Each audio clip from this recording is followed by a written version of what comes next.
கார்த்திகை மாதம் அப்படின்னாலே முதல்ல நம்ம நினைவுக்கு வர்றது ஐயப்பன் தான்.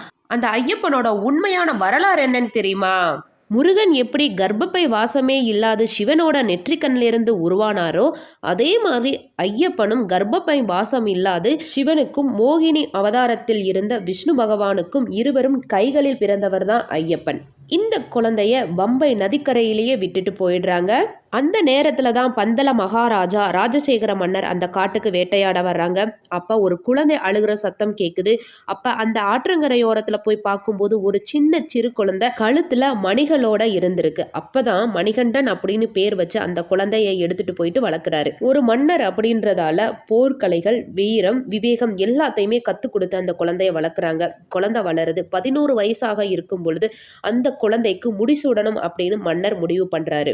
ஆனா இவரோட முடிவை இவரோட மனைவியால ஏற்றுக்கொள்ள முடியல. மணிகண்டனை எப்படியாவது அழிக்கணும் அப்படின்னு சொல்லிட்டு முடிவு பண்றாங்க. அதனால அங்க ஒரு நாடகமே நடக்குது. தனக்கு உடம்பு சரியில்லை அப்படின்னும், தன்னோட உடம்பு சரியாகணும் அப்படின்னா புலிப்பால் கிடைச்சாதான் தன்னோட உடம்பு சரியாகும் அப்படின்னும், புலிப்பாலுக்காக மணிகண்டன் காட்டுக்கு சென்று புலிப்பாலை எடுத்துட்டு வரணும் அப்படின்னும் சொல்றாங்க.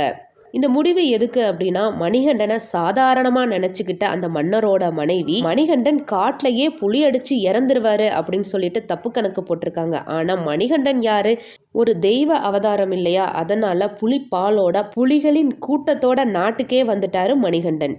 அதை பார்த்த பந்தல ராஜாவோட மனைவிக்கு ஒரே ஆச்சரியம். அப்பதான் தெரியுது மணிகண்டன் ஒரு தெய்வ அவதாரம் அப்படின்னு சொல்லிட்டு தன்னோட தவற உணர்ந்து மன்னிப்பு கேட்குறாங்க. அதுக்கு மணிகண்டன், என்னை பெறாவிட்டாலும் என்னை வளர்த்து ஆளாக்கிய தாய் நீங்கள், எனக்கு ராஜ பதவி வேண்டாம், எனக்கென்ற ஒரு இடத்தை நான் உருவாக்கி கொள்கிறேன் அப்படின்னு சொல்லிட்டு அந்த நாட்டை விட்டே வெளியே போறாரு. பந்தல மகாராஜா எவ்வளோ வற்புறுத்தி கூப்பிட்டும் ஐயப்பன் வரவே இல்லை. தான் எய்த அன்பு எங்க போய் விழுகுதோ அந்த இடத்துல எனக்காக கோவில் எழுப்பி வழிபடுங்க, என்னை நம்பி வரக்கூடிய பக்தர்களுக்கு நான் சகல சௌபாகியத்தையும் கொடுப்பேன் அப்படின்னு சொல்லிட்டு அவர் போய் நின்று அமர்ந்த இடம்தான் சபரிமலை. கலியுகத்துக்கே கண்கண்ட தெய்வமா இருக்கிறாரு ஐயப்பன். ஐயப்பனை உங்களுக்கு ரொம்ப பிடிக்குமா? அப்ப இந்த வீடியோக்கு ஒரு லைக் கொடுத்துட்டு சுவாமியே சரணம் ஐயப்பா அப்படின்னு சொல்லிட்டு கமெண்ட் பண்ணுங்க. ஹரிஹரசுதன் ஆனந்த சித்தன் ஐயன் ஐயப்ப சுவாமியே சரணம் ஐயப்பா. சரணம்